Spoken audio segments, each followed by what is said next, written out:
there. Subscribe to my channel. And also press this bell icon. नमस्कार दोस्तों, मैं बिल्लूजोट हाथों हाथ न्यूज की तरफ से आज हम आए हैं मनु भैया के यहाँ शनिधाम में। तो आइए दोस्तों, कुछ रहस्यमयी सवालों के जवाब पूछते हैं मनु भैया जी से और पूछते हैं कुछ सवाल। आइए। जय शनिदेव। आज हम आए हैं मनु भैया के पास शनिधाम में और आज करते हैं कुछ ऐसे प्रश्न जो लोगों के दिमाग में हैं। तो जय शनिदेव। जय शनिदेव। कैसे हैं आप लोग? बढ़िया जी। मनु भैया, हम जानना चाहते हैं, जैसे कोई हमारा प्यारा है, कोई मित्र है, जैसे अभी सुशांत जी चले गए हैं, तो क्या उनसे भी हम बात कर सकते हैं? इस तरह का कोई प्रोसीजर है हमारी इसमें? देखिए, बहुत सारी विधियां ऐसी हैं जो ना जानने में आती हैं। सुशांत सिंह राजपूत जैसे अभी उनकी डेथ हुई है और लोगों ने कह दिया कि हमने उनकी आत्मा से बुला के बात की है। अगर ऐसा संभव होता, क्योंकि सारी चीजें किसी मनुष्य के हाथ में नहीं होती हैं, ये विधियां हैं और अनाधिकार प्रवेश कहीं भी आदमी नहीं कर सकता है। जो ईश्वर का क्षेत्र है वो कार्य ईश्वरीय ही है, उसमें कोई अगर अनाधिकार प्रवेश करता है तो उसको बड़ी चोट पहुंचती है, भारी क्षति होती है, वो अपने पद से च्युत हो जाता है, यानी कि वो गिर जाता है और फिर उसको वो मुकाम दोबारा हासिल नहीं होता है। बात रही इस तरह आत्माओं से बात करने की, ये सब प्रकृति पे नियम पे आधारित है। जैसे हमारा कोई यारा प्यारा चला जाता है तो वो हमें कुछ काल के लिए दिख सकता है, हमारे से कोई बात कर सकता है, उसका कोई विषय रह गया वो हमें बता सकता है, लेकिन वो अपनों तक ही सीमित है। उसमें ऐसा नहीं है कि कोई दूसरा अन्य आदमी उसको पकड़ ले, ऐसा कभी भी नहीं होता है। और फिर जो जितने ऊंचे मुकाम पे होता है या नीचे भी मुकाम पे होता है, या लोग उसको बदनामी के रूप में भी मानते हैं, लेकिन अगर उसने पुण्य अच्छे किए हैं तो उसकी गति हो जाती है।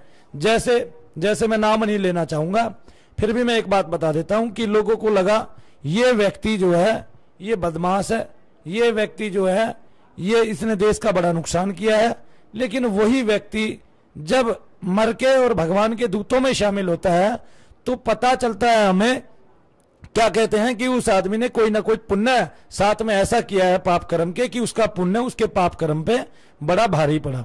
इसका मतलब क्या है, हम देख के अंदाजा नहीं लगा सकते कि किस आदमी का कितना पुण्य है और कितना पाप है। तो उस पुण्य और पाप के अधिकार में ईश्वर उसको पहले पुण्य का फल दे सकता है, बाद में पाप का फल दे सकता है, पहले पाप का फल दे सकता है, बाद में पुण्य का फल दे सकता है। तो हम ये नियति नहीं कर सकते कि ये आदमी हमें पापी लगता है, ये आदमी बहुत गालियां देता है, ये आदमी अपने बच्चों को बहुत मारता है, इस आदमी ने समाज का नुकसान किया है। लेकिन अगर उसका कोई ऐसा कर्म पुण्य कर्म छिपा हुआ है तो उसके फल स्वरूप अगर उसकी मोक्ष में गति होती है तो ये तो भगवत कृपा है। और ऐसे हम किसी के बारे में कभी भी नहीं जान सकते हैं, क्योंकि ये अनाधिकार प्रवेश होता है। लेकिन ऐसे बहुत सारे उद्देश्य उदाहरण मेरी समझ में है। जैसे 3 बहनों में से एक बहन के ऊपर एक पेड़ का डाला टूटा और वो गिर गया, तो जीते जी आत्मा जिससे डरती है मरने के बाद भी उससे डरती है। जैसे तकरीबन डॉक्टरों से सारी आत्माएं डरती हैं। इसके पीछे कारण है, जब आप हॉस्पिटल में जाते हो डॉक्टर सुइयों पे सुइयां लगाता है तो जीते जी भी हमारा वही भाव होता है कि हमारे डॉक्टर कहता है कूल्हे को ढीला छोड़ो और हम टाइट करते चले जाते हैं। हमें एक भय होता है सुई का, इंजेक्शन का। जैसे ही आदमी हॉस्पिटल में जाता है तो ये विषय छिप जाते हैं, फिर वो आदमी जल्दी से उत्तरोत्तर ठीक होने लगता है, इसलिए कोई पहचान नहीं हो पाती। और हमने हर्ष भैया से जो सेवा करानी है वो इसलिए करानी है कि हमें पहचान हो जाए प्रेत अंदर है कि नहीं है। बाद में तो निकाल हम दे ही देते हैं, और जैसे ही निकालते हैं, जैसे मान लिया 300 केस आ गए, आप रजिस्टर करें उन 300 केसों को, और ये 300 नए केस आए हैं भैया जी के पास, फिर उन केसों में गति देखें कि 20 दिन के बाद उनकी गति क्या होती है। आप देखोगे 20 दिन में बहुत सारे केस ठीक हो गए, 20 केस ऐसे रह गए जिनको ज्यादा पीड़ा है, फिर अगले 20 दिन में वो 20 केस भी ज्यादा पीड़ा वाले आधी पीड़ा में बदल गए, और फिर उनमें से भी बहुत कई लोग ठीक हो गए। अब वे 5% रह गए जाके, अब वो 5% अगले 4 महीने में ठीक हो रहे हैं। टोटल मिला के 6 महीने के अंदर सारे लोग ठीक हो गए। आप इस तरह से गति चेक कर सकते हैं। और अगर इतने लोगों को एक साथ मानसिक परेशानी हो और लोग खप्पर भरते हो या झूठा वो करते हो, दुष्प्रचार करते हो, महिलाएं अपने पतियों से बचने के लिए करती हो, तो एक गलत बात है। हम समाज को ऐसे पीड़ा नहीं दे सकते, अपने गलत विचार को ऐसे एक्सप्रेस नहीं कर सकते, इसलिए लोग इसको कभी भी नहीं मानेंगे।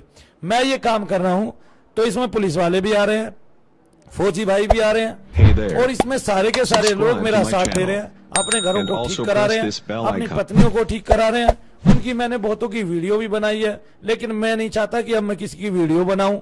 लोग आए, एक दूसरे को ठीक हो वो दूसरे को बताएं, क्योंकि हमारी गणक रूप में प्रसिद्धि होनी है। और ये हमें वरदान मिला है, हमारी जन्मपत्री में लिखा है कि हमें इस प्रकार से हमारी गणक रूप में प्रसिद्धि होगी। और भगवान स्वयं आए, हमें दर्शन दिया, शनिदेव महाराज की कृपा हुई। ऐसा किसके साथ होता है? और सबके अनुभव अलग अलग हैं, दर्शन पाने के भी सबके अनुभव अलग अलग हैं, कोई किसी के अनुभव को भी नहीं बांट सकता। अब आप जितनी बातें पितरों के बारे में पूछते हैं, तो पितर और प्रेत तो एक होते हैं, ये बात तय हो गई। बस ये है कि अभी वो अपने घर वालों को परेशान नहीं कर रहा, दूसरों को परेशान कर रहा है, तो अब वो पितृयोनि में नहीं है, प्रेत योनि में है। और जो अपने घर वालों को परेशान कर रहा है वो पितृयोनि में है, उसको हम पितर बोलते हैं। हम जब इनकी पूजा देते हैं, भोग देते हैं, तो ये शांत रहते हैं। तो पितर है तो प्रेत भी है, या फिर पितर भी नहीं तो प्रेत भी नहीं, या फिर धर्म की बातें आडंबर है, या फिर जो श्रीमद् भागवत कथा शुरू होने से पहले प्रेत की बात बताई है, हरिवंश पुराण में भगवान कृष्ण की दामोदर या घंटाकर्ण नामक प्रेत के साथ लड़ाई युद्ध बताया है, वो फिर गलत है। वो फिर हमारे पुराण भी गलत है, वेद व्यास जी गलत है, फिर ऐसा कुछ हुआ ही नहीं है। फिर हमारे सारे जितने भी धर्म है सारे ही गलत है, जब उनमें सब में भूत प्रेत की बातें लिखी हुई हैं। अब आपको ना दिखाई दे तो इसमें हमारा तो कोई दोष नहीं है। सबसे पहली बात तो आपको दिखाई दे, इसके लिए आपने कितना प्रयास किया है, इसके लिए क्या आपने कोई पढ़ाई पढ़ी है, इसके लिए क्या आपने कोई निरंतर जप किया है, कितनी साधना ही की है आपने इसके लिए, तो ये बातें पूछी जानी चाहिए। अच्छा, जितने भी तांत्रिक लोग हैं, किसी को अपना समय खराब करके आनंद तो नहीं आता है, तो ये लोग क्यों सीखते हैं? क्या ये महिलाओं को बहकाने के लिए सीखते हैं? नहीं। आज की महिलाएं इतनी पढ़ी लिखी हैं, इतनी इंटेलिजेंट है, तो वो क्रिश्चियनों में इतनी पढ़ी लिखी हैं, वो शैतान को मानती है। शैतान हाजिर भी होता है, बताता भी है, वो शैतान प्रेतात्मा ही तो है, कोई और थोड़े ना है वो अलग से। और उनका भगवान जो है वो शैतानों को ही शरीर से निकालता था। वरना तो आप देखिए, अगर लंगड़े ठीक होते तो फिर क्रिश्चियनों में कोई लंगड़ा नहीं हो पाता, अगर क्या कहते हैं अंधे ठीक होते तो क्रिश्चियनों में कोई अंधा नहीं हो पाता। ऐसा नहीं है।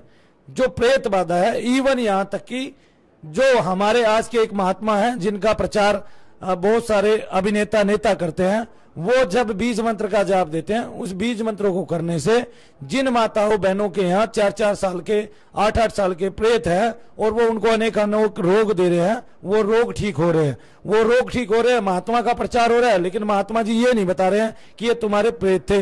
अब क्यों नहीं बता रहे? अगर ये बता दिया तो महात्मा जी फिर वो भी निकालने पड़ेंगे जो नहीं निकलते हैं शरीर से। तो ये दुष्कार्य है ये, यानी कि बड़ा कठिन कार्य है। और इस दुष्कार्य को भी, कठिन कार्य को भी मैंने बहुत आसान बना दिया है, और इतना आसान बना दिया है कि आगे समाज में मैं अपने जैसे बहुत सारे लोग छोड़ के जाऊंगा, जो ताकि जो शैतान का जो राज है, और यानी कि जो देवताओं की जगह जो दैत्यों का राज है, यही दैत्य है, ये हमें काट के खा रहे अंदर ही अंदर, ये समाप्त हो, इसका युग समाप्त हो और एक नई साइंस का पदार्पण हो। और आज भी बनारस यूनिवर्सिटी जो हिंदू विश्वविद्यालय है, वहां पर भी भूत प्रेत का एक विज्ञान लगा दिया है, कोर्स करा रहे हैं। और इसके अलावा भी इनके विषय में बहुत सारी बातें हैं। जब मैंने ज्योग्राफी नहीं पढ़ी थी, उस समय मेरे लिए ज्योग्राफी नहीं थी। आपने मुझे आज से पहले नहीं देखा तो मैं मर थोड़े ना गया था। मैंने अपने आप को पैदा होते हुए नहीं देखा तो मेरे माँ बाप नहीं रहे, ऐसा थोड़े ना हो सकता है। मैं अगर जापान नहीं गया तो दुनिया जापान माने, मैं जापान क्यों मानूं? मेरे पे कौन सा लदा हुआ है? आज से पहले यहाँ के ग्रामीणों ने मेट्रो नहीं देखी थी, भारत के ग्रामीणों ने, तो क्या मेट्रो ट्रेन नहीं थी? उस टाइम भी जापान में मेट्रो ट्रेन थी। तो ऐसा बहुत बार होता है, जिन चीजों को हम नहीं मानते उनका अस्तित्व होता ही होता है। जैसे अब बल्ब ना होने से पहले किसी ने यहाँ रोशनी नहीं देखी थी, और इस तरह की लाइटों की सुविधा ना होने से पहले कोई ये तो नहीं कह सकता था ये खत्म हो गई, ठीक है ना, किसी को ये पता ही नहीं था। अब भारत तो पहले से ही था, उसका अस्तित्व पहले से ही था, तो खोजा क्यों गया? क्योंकि दिखता नहीं था, इसलिए खोजा गया। वरना वास्को डी गामा के नाम ये रिकॉर्ड कभी नहीं होता कि भारत के अस्तित्व को खोजा गया, क्योंकि भारत तो पहले से ये तो सनातन है। हमारे तो ग्रंथ भी इतने पुराने हैं कि अमेरिका में एक भी ग्रंथ नहीं मिल सकता। हमारा तो कागज पत्र भी वो इतना पुराना है कि अमेरिका में ऐसी एक भी मूर्ति कला नहीं मिल सकती, इतनी पुरानी। हमारे तो यहाँ क्या कहते हैं, वो भी इतनी पुरानी है, जो जमीन के अंदर मट्टियां हंडियां और वो मिलते हैं कि उनका अस्तित्व भी नहीं था तब का। चूड़ी के महीने भी इतने पुराने हैं कि वो लोग सोच ही नहीं सकते। उनका विस्तार तेजी से हुआ, जल्दी हुआ, क्योंकि उन्होंने चीजों को समझा, उन्होंने चीजों को माना, वो ईश्वर से भी जुड़े, उन्होंने शैतानों को भी माना। मैं तो ये कहता हूं पराविज्ञान पे आज के टाइम की। मैं ये सबसे बड़ी फिल्म अमेरिका की एक मूवी आती है, वो मेरे ख्याल से भूत के नाम से ही है, और उसमें एक आदमी जो है मर जाता है बैंक के सामने और वो प्रेत अवस्था में आता है, तो उसमें जो दिखाया गया वो बिल्कुल सत्य दिखाया गया। उसकी पत्नी उसमें मटके बनाती है, किसी को याद हो वो देख सकता है, मुझे याद नहीं है शायद उसका टाइटल क्या है, ये पैरानॉर्मल की मूवी। तो ऐसा नहीं है कि हम इस चीज को नकार दें, और नकारने का कोई औचित्य भी हमारा नहीं है, वरना इतना संसार पागल नहीं हो जाता। और ये सुन के कभी भी आदमी उस चक्कर में नहीं पड़ता कि हर आदमी उसको बेवकूफ ही मानता है, हर आदमी उसको यही कहता है पागल है, और घर में लोग उसकी इज्जत करना बंद कर देते हैं जिसको इस तरह की क्रिया होती है, जिसका इस तरह सर हिलता है, जिसको इस तरह वातावरण मिलता है। तो और मुझे ये भी नहीं लगता कि कोई इस विषय को मेरे बाद मेरे से पहले इतना समझा पाया होगा जितना मैंने इस विषय के बारे में बताया। लोगों ने बहकाया ही है पूर्वज के नाम पे, अभी भी एक सरकार पूर्वज के नाम पे बहकाती है। और क्या कहते हैं, लोगों ने इस विषय पे जो है ना गंभीर रूप में आपको, मुझे तो माताओं बहनों की वो बलियां याद है जो आपके लिए दिया करती थी, वो चीजें याद हैं। 1.25 रुपए की बलि दी, माता के नाम के निकाल के रखे, आपकी लाल मिर्च से आपका उतारा किया, और बहुत सारी चीजें जिनसे आपकी नजरें झाड़ी। इसका मतलब नजर भी लगती है, इसका मतलब जो है आप पे किसी का बुरा असर भी होता है, इसका मतलब आप जो है ना इस तरह से पीड़ित होते हैं, बाधित होते हैं। कोई आपको टोक देता है, आप गिर भी पड़ते हैं, आपके मकान को टोक देता है, वो मकान का जो है ना हिल जाता है मकान, या मकान में दरारें आ जाती हैं। इस तरह से जब अच्छी नजर है, बुरी नजर है, आशीर्वाद है और अभिशाप है, जब सब कुछ है तो भूत प्रेत भी है। धन्यवाद। बड़े ही गूढ़ रहस्यों से पर्दा उठा और बड़ी अच्छी जानकारियाँ दी, इसके लिए हम मनु भैया का बहुत ही धन्यवाद करते हैं, तहे दिल से धन्यवाद करते हैं। जय शनिदेव। जय